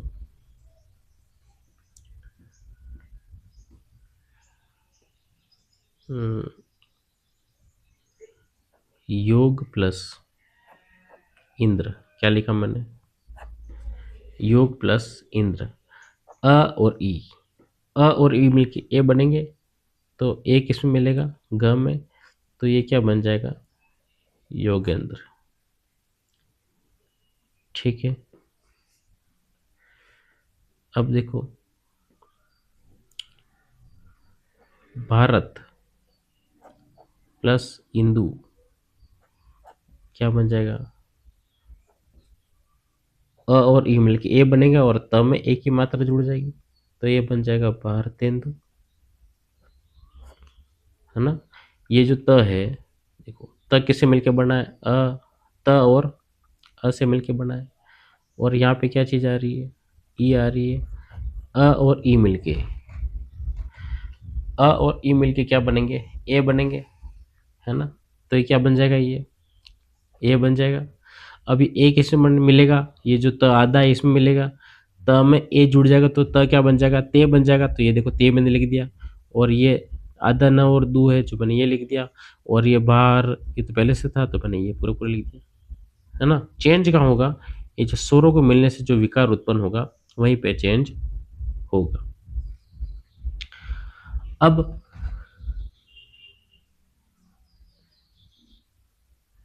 एक होता है, मैं लिख लेता हूँ नरेश, क्या लिख लेता हूँ, नरेश। क्या शब्द आया, नरेश। अब नरेश का अपन को संधि विच्छेद करना है, क्या करना है, संधि विच्छेद करना है। अब आप देखो ये कौन सी मात्रा लगी हुई है, ए की, किसके लगी हुई है, ए की। और आप देखो ए कहाँ पे आता है, गुण स्वर, गुण संधि में आता है, गुण स्वर होता है ए, है ना। और ए कैसे बनता है, अ या आ के बाद में ई या ई मिलेगा, तो देखो क्या बनेगा, नर प्लस ईश, क्या बनेगा, नर प्लस ईश। ईश मैंने बताया आपको ऐसे लिखा जाता है, नर यानी मनुष्य, है ना, और मनुष्य में जो ईश है वो क्या हो जाएगा, नरेश हो जाएगा, ठीक है। एक देखो अंकेक्षण, अब देखो अंकेक्षण में देखो ए की मात्रा आ रही, यानी अ या ई के बाद, अ के बाद में ई आएगा, अ या आ के बाद में ई आएगा, तो क्या बन जाएगा, वो ए बनेगा। तो देखो तो अंक का तो होगा ही नहीं, अंक ही होगा। सार्थक अर्थ आपको पता होना चाहिए, सही वर्तनी मालूम होनी चाहिए। और अ और ई क्षण, अब मैंने बताया था आपको पहले, एक तो होता है एक क्षण और एक होता है एक क्षण, है ना। तो ये सही होता है और ये गलत होता है। तो यहाँ पे मैं क्या लिख दूंगा, ईक्षण। ईक्षण यानी क्या होता है, देखना, जांचना, परखना। मैंने बताया था आपको, जांचना परखना। अंक यानी जो शब्द लिखे होते हैं 1 2 3 4, है ना, उनको देखना, यानी अच्छी तरह से जोड़ बाकी जो भी है करना, उसको क्या बोलते हैं, इंग्लिश में बोलते हैं इसको ऑडिट करना। क्या बोलते हैं, ऑडिट करना बोलते हैं इसको। एक आया आपके पास में, एक जैसे अपन लिख लेते हैं, यहाँ लिखो देखो ऋषिकेश, ऐसे लिखते हैं ऋषिकेश, और जो ऋषिकेश यहाँ होता है गलत होता है, ये आपको थोड़ा सा ध्यान देना है ना। ये होता है हाँ में री जुड़ा हुआ है ना, हाँ में उसके मत क्या, कौन सा स्वर जुड़ा हुआ है, री स्वर जुड़ा हुआ है, हरी और शिक, ये सब स्वर यही होता है ना। अब देखो ऋषिकेश, अब देखो दो चीजों से मिलकर बना है, एक तो ऋषिक प्लस ईश तो ऐसे लिखते हैं। ऋषिक यानी होता है इंद्रिय, क्या होता है, इंद्रिय। इंद्रियों का जो स्वामी है, जो इंद्रियों को अपने वश में करते हैं, उसे क्या बोलेंगे, ऋषिकेश। और ऋषिकेश किसको बोलते हैं, विष्णु को बोलते हैं। किसको बोलते हैं, विष्णु को बोलते हैं, है ना। तो आपको बहुत थोड़ा सा ध्यान होना चाहिए। फिर आप आ जाओ सुधा प्लस इंदु, सुधा यानी अमृत होता है ना। तो शुद्धेंदु, है ना, क्या बन जाएगा इसका, शुद्धेंदु बन जाएगा। एक देखो आप गुड़ाकेश, क्या लिखा मैंने, गुड़ाकेश। अब देखो गुड़ाकेश, दो चीजें मैं लिख रहा हूँ, गुड़ाक और गुड़ाका। तो गुड़ाका सही होता है और गुड़ाक गलत होता है ना, ये आपको थोड़ा सा ध्यान रहना चाहिए। तो ये बन जाएगा गुड़ाका, प्लस ईश। अब आपको एक बात बताता हूँ मैं। अब जैसे मैंने लिखा गूढ़ाकेश दे दिया आपको, है ना। अब आप ये भी तो हो सकता है कि इसमें दीर्घ संधि हो, आ रहा है। अब आप कैसे पहचानोगे इसमें कि आप ये इसमें गुण संधि है या फिर इसमें दीर्घ संधि है, कैसे पहचानोगे? तो देखो, मैंने आपको पहले बताया, आपको संधि विच्छेद करते समय अर्थ समझ में आना चाहिए, उसका अर्थ क्या है और सही वर्तनी क्या है, शब्द का अर्थ क्या है। गूढ़ाकेश बोलते हैं अर्जुन को, किसको बोलते हैं? गूढ़ाकेश बोलते हैं अर्जुन को, किसको बोलते हैं? अर्जुन को। गूढ़ा का यानी होता है नींद, है ना। और ईश यानी होता है स्वामी। ईश यानी क्या होता है? ईश्वर या फिर स्वामी। तो जिसने नींद पे विजय पाली हो, जो नींद का स्वामी हो, उसे क्या बोलेंगे? गूढ़ाकेश बोलेंगे, है ना। अर्जुन को वरदान मिला था कि उन्होंने नींद पर विजय प्राप्त कर ली थी। क्या प्राप्त कर ली थी? विजय प्राप्त कर ली थी नींद पर। तो उन्हें नींद नहीं आती थी, है ना। तो बोलते हैं ना, जब युद्ध चल रहा था तब शाम रात को सभी सोते थे और अर्जुन उनकी निगरानी करते थे, है ना। इसलिए अर्जुन को क्या बोला गया है? गूढ़ाकेश बोला गया है। अब मैं इसमें अगर वो करूं, क्या कहते हैं, दीर्घ संधि करूं, तो क्या बनेगा? गूढ़ प्लस आकेश। अब आकेश क्या होता है? आकेश तो कुछ नहीं होता है ना। गुड़ भी मान लो, चलो आपका गुड़ मान लो, खाने वाला गुड़, फिर भी आकेश तो कुछ नहीं बनेगा ना, है ना। तो अर्थ स्पष्ट सार्थक अर्थ होना चाहिए आपको। मैं फिर बाबा कहता हूँ, सार्थक अर्थ व सही वर्तनी का ज्ञान होना चाहिए। सही वर्तनी का ज्ञान होना चाहिए। जब तक आपके पास ये है, आप संधि में कभी गलत नहीं हो सकते।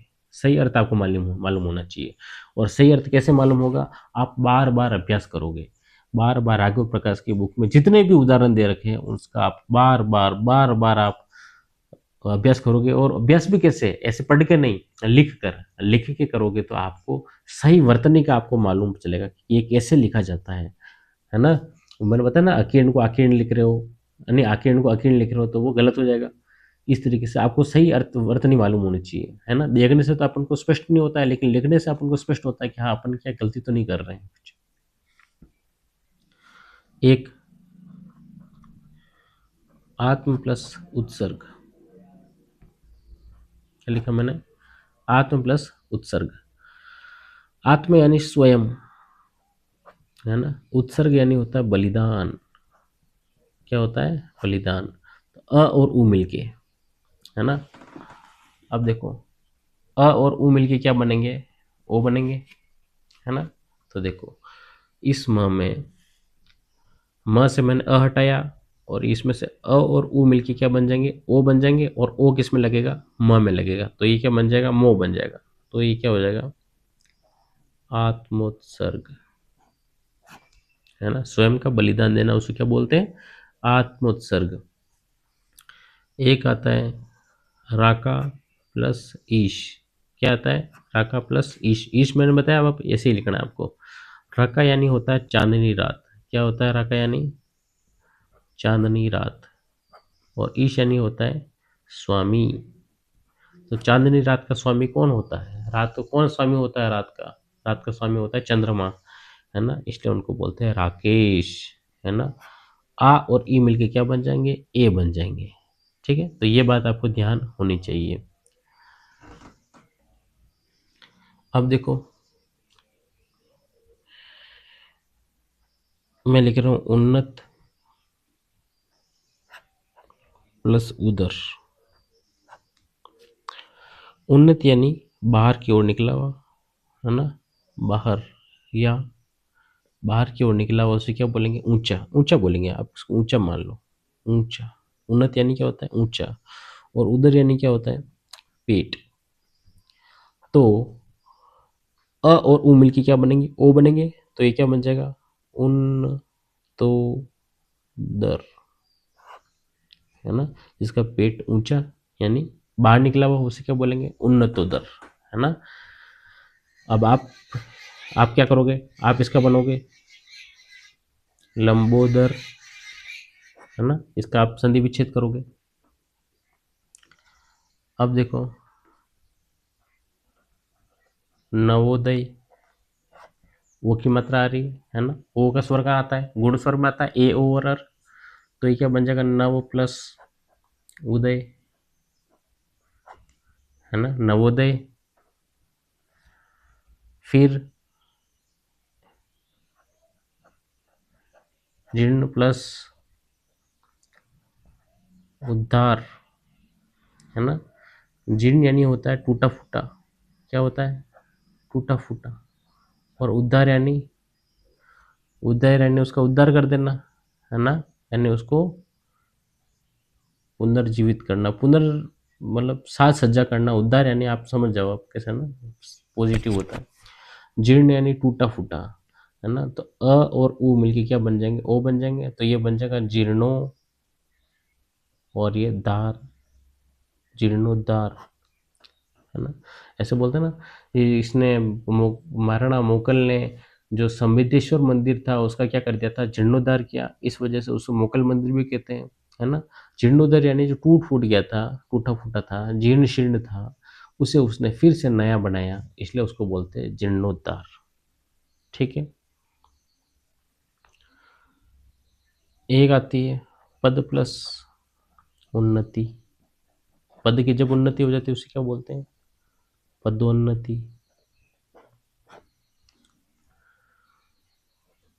पुरुष प्लस उत्तम, जो पुरुषों में उत्तम होगा, अ और उ मिलके ओ बनेंगे, तो उसे क्या बोलेंगे, पुरुषोत्तम। पुरुषोत्तम, है ना, राम को बोलते हैं।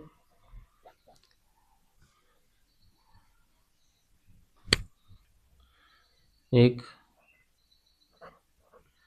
धीर प्लस उदात से बोलेंगे धीरोदात। क्या बोलेंगे, धीरोदात यानी उच्च मूल्यों वाला,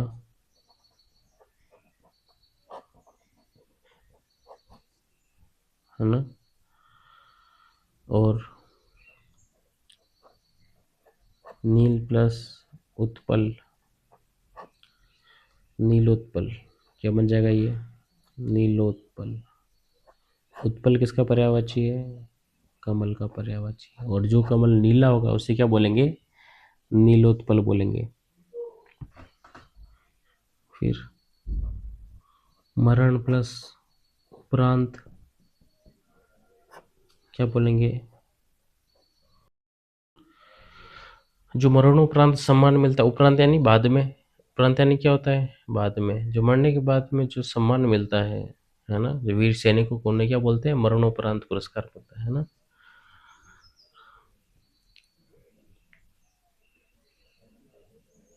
अब शाकोपजीवी, है ना, उसे बोलेंगे शाक प्लस उपजीवी। ठीक है। शाक यानी सब्जी होता है, सब्जी खा के जो जिंदा रहता है उसे क्या बोलेंगे, शाकोपजीवी। आप मेरे को ये बताना,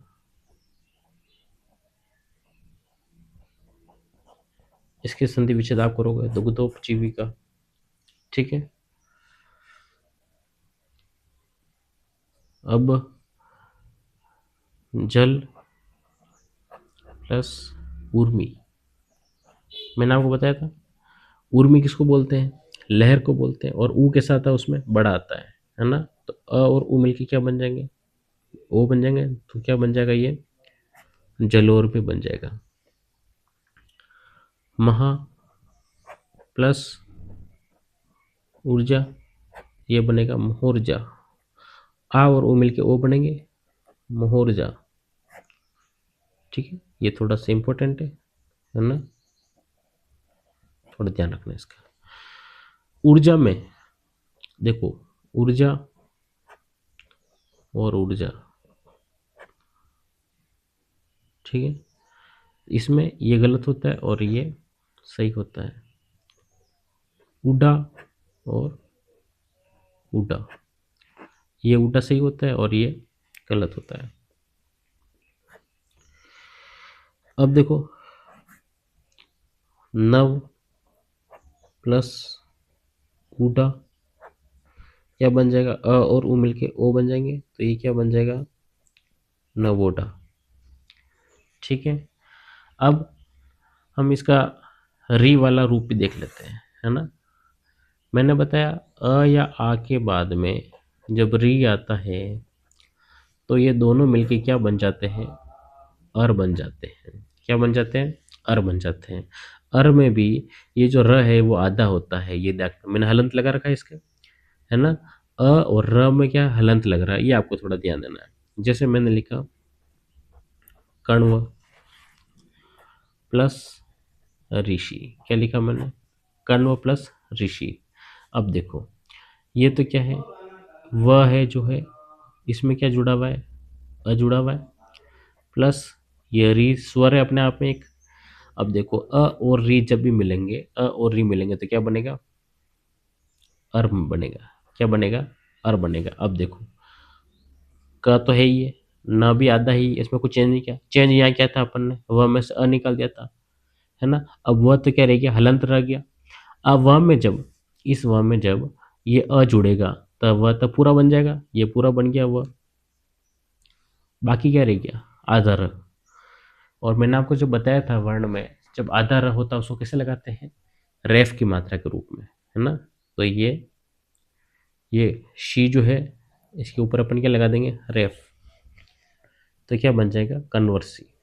रेफ की मात्रा जो होती है वो बाद में लगती है, ये ध्यान रखना। जैसे मैंने लिखा धर्म, इसका मतलब क्या हुआ, ध र म।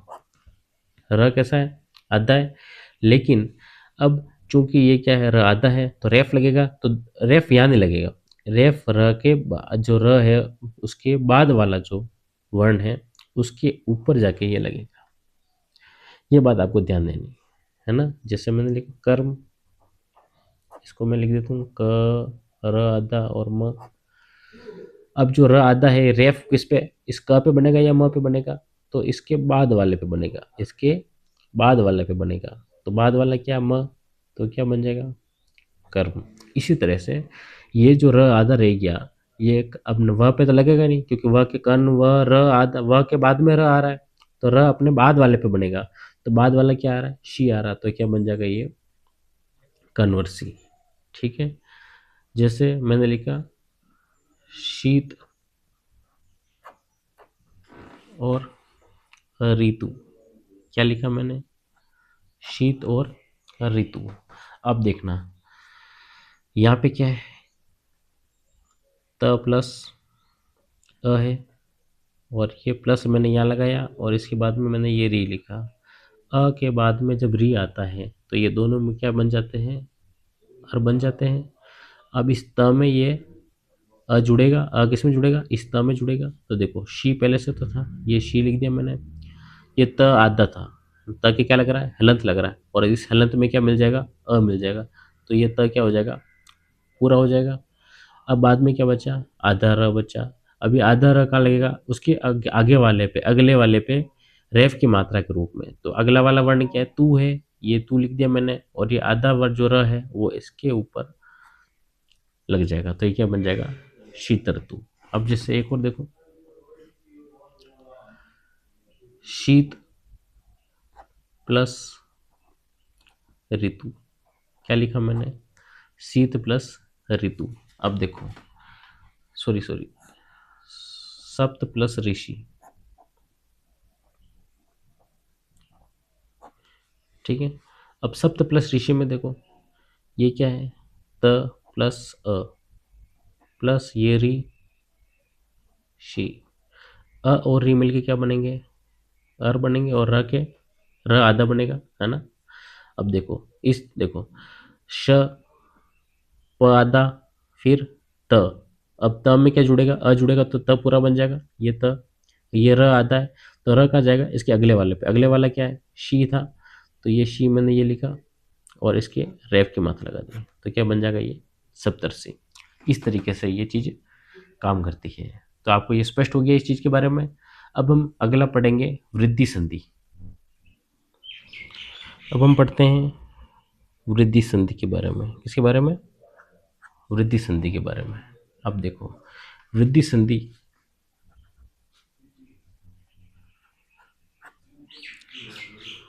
वृद्धि स्वर कौन कौन से होते हैं, मैंने आपको बताया था। वृद्धि स्वर होते हैं ओ, सॉरी, आए और आओ। ये आपको ध्यान रखना है, ठीक है। अ या आ के बाद में, अ या आ के बाद में जब ए आ जाए, क्या आ जाए, ए आ जाए, तो वो किस में चेंज हो जाएगा, अय में। और ओ आ जाए तो वो किस में चेंज हो जाएगा, ओ में। चेंज नहीं मतलब ये मिलके ये बन जाएंगे, अ और आ मिलके, अ आ, अ या आ और ए मिलके क्या बन जाएंगे, ए बन जाएंगे। अ या आ और ओ मिलके क्या बन जाएंगे, औ बन जाएंगे। अब जैसे मैंने लिखा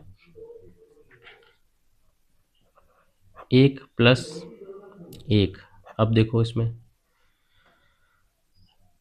क में से देखो, क और अ मिलके बना है, और यहाँ पे क्या है, ए। अ और ए देखो, अ और ए मिलके क्या बन जाएंगे, अ बन जाएंगे, ठीक है।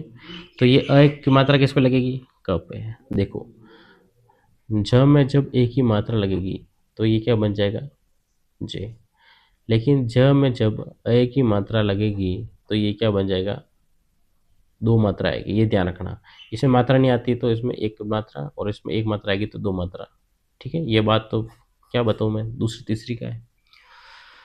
क में ए जुड़ेगा, ए जुड़ेगा तो वो क्या बन जाएगा, क में जब ये ए जुड़ेगा तो क्या बन जाएगा, ऐसा बन जाएगा। अब देखो ए, क में ए जुड़ा तो क्या बन जाएगा, ये एक कई, ठीक है। और ये तो इसमें मिल गया था, आदमी क्या बच्चा, क बच्चा, तो ये लिख दो एक एक, है ना। अब देखो विथ प्लस एशना, एशना यानी क्या होता है, इच्छा। एशना यानी क्या होता है, इच्छा। आपको ध्यान देनी चाहिए बात कि यहाँ पे आप थोड़ा सा यहाँ पे चेंज कर देना। देखो ए या अ आएगा तो भी अ ही बनेगा, और आऊ आएगा तो भी आऊ ही बनेगा, ठीक है। अब देखो यहाँ पे एक चीज़ देखना, एशना और एशना, तो एशना ये सही होता है, ये हमेशा गलत होता है। अगर आप ये करके आ जाओगे तो आप गलती कर लोगे, है ना। तो आपको बात है कि तुम स्पष्ट होनी चाहिए, क्लियर होना चाहिए कि एशना ऐसे लिखा जाता है, ठीक है। अब ये एशना वित्तेषणा, ये देखो ये त में अ है और ये ए, अ और ए जुड़ जाएंगे तो क्या बनेगा, ए बनेगा। तो ए किस में बनेगा, त के लगेगा, तो ये बन जाएगा वित्तेषणा, है ना। आप बनाओगे इसका धन प्लस एषणा, है ना, धन प्लस एषणा, पुत्र प्लस एषणा,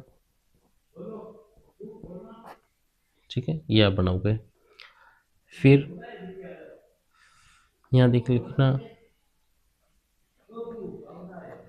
तथा एव, है ना, तथा एव।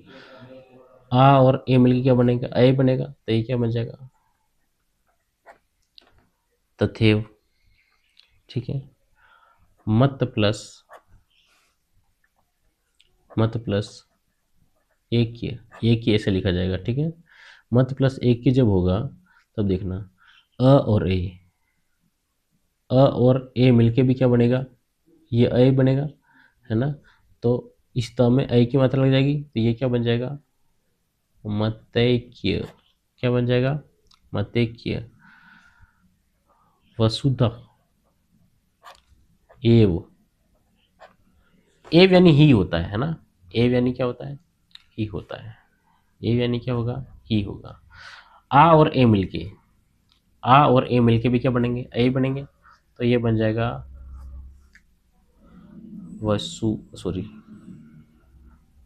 वसुदेव, ठीक है, वसुदेव यानी वसुधा ही, वसुधा यानी धरती, वसुधा यानी क्या होता है, धरती होता है, ठीक है। अब देखो हित प्लस एसी, हित प्लस एसी, मैंने बताया एसना जो होती है वह ऐसा लिखा जाता है, और एसना करने वाला क्या कहलाएगा, एसी कहलाएगा, है ना। एक ऐसी और ऐसी, है ना। तो आपको ये वाला सही होता है और ये गलत होता है। हितैषी, तो हित त है, त में अ और ए मिलकर ए बनेगा, तो ए किसके लगेगा, त के, तो ये दो मात्रा लगी तो क्या बन गया, हितैषी। और ये क्या, आप ये लिखो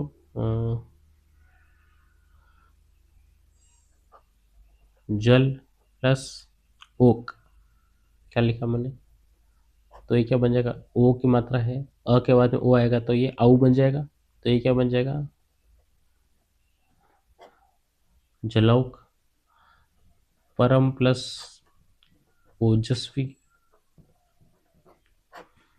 तो देखो अ और औ क्या बन जाएंगे, आऊ बन जाएंगे, तो म के आऊ की मात्रा लग जाएगी, तो ये हो जाएगा परमोजस्वी, है ना। अब देखो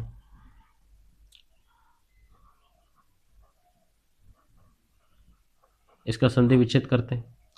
आऊ जा भी लग जाए, कहीं भी संधि में आऊ लगा हुआ दिख रहा है तो 90% तो चांस है कि उसमें वृद्धि संधि होगी। ठीक है, तो वृद्धि संधि में देखो, अब या तो परम या परमा बनेगा, तो परम अपन को पता परम ही होता है। और औषध में देखो, ये होता है या ये होता है,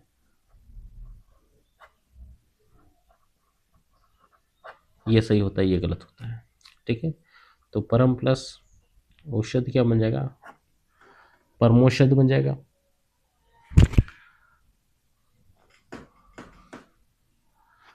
एक वन प्लस औषध क्या बन जाएगा, वन औषध बन जाएगा। ठीक है, अब आप क्या करोगे, राघु प्रकाश की पुस्तक से इन सब का एक बार फिर से, है ना, ये तो मैंने केवल आपको उदाहरण दिए, है ना, खुद आप अपने नोटबुक में संधि बनाओगे, एक एक संधि बना के, ऐसे नहीं कि जैसा लिखा हुआ वैसा वैसा आप लिख लो, है ना। आप खुद संधि बनाओगे, खुद संधि विच्छेद करोगे, खुद संधि करोगे, है ना, और लिखोगे। ये एक बार आप, मेरे को जहाँ तक लगता है कि 4 से 5 घंटे का बात है, स्वर संधि आप आराम से 4 से 5 घंटे में, है ना, 4 से 5 घंटे में, बहुत ज़्यादा बता रहा हूँ, कम में हो जाएगी, लेकिन मैं आपको अधिकतम सीमा बता रहा हूँ, 4 से 5 घंटे में आपके स्वर संधि के जितने भी उदाहरण हैं वो आप कर लोगे। और आपको एक एक चीज़ का ध्यान रहना, अकीर्ण होता है या आकीर्ण होता है, ऐसी होता है या ऐसी होता है ना, ये चीज़ें आपको थोड़ा सा ध्यान देना है, और ये आप ध्यान दे दोगे तो आपकी संधि कभी भी गलत नहीं होगी। तो मैं यही आशा करूँगा कि आप जो मैंने कहा है वैसा का वैसा आप करोगे और आप जरूर परीक्षा में सफलता प्राप्त करोगे। धन्यवाद।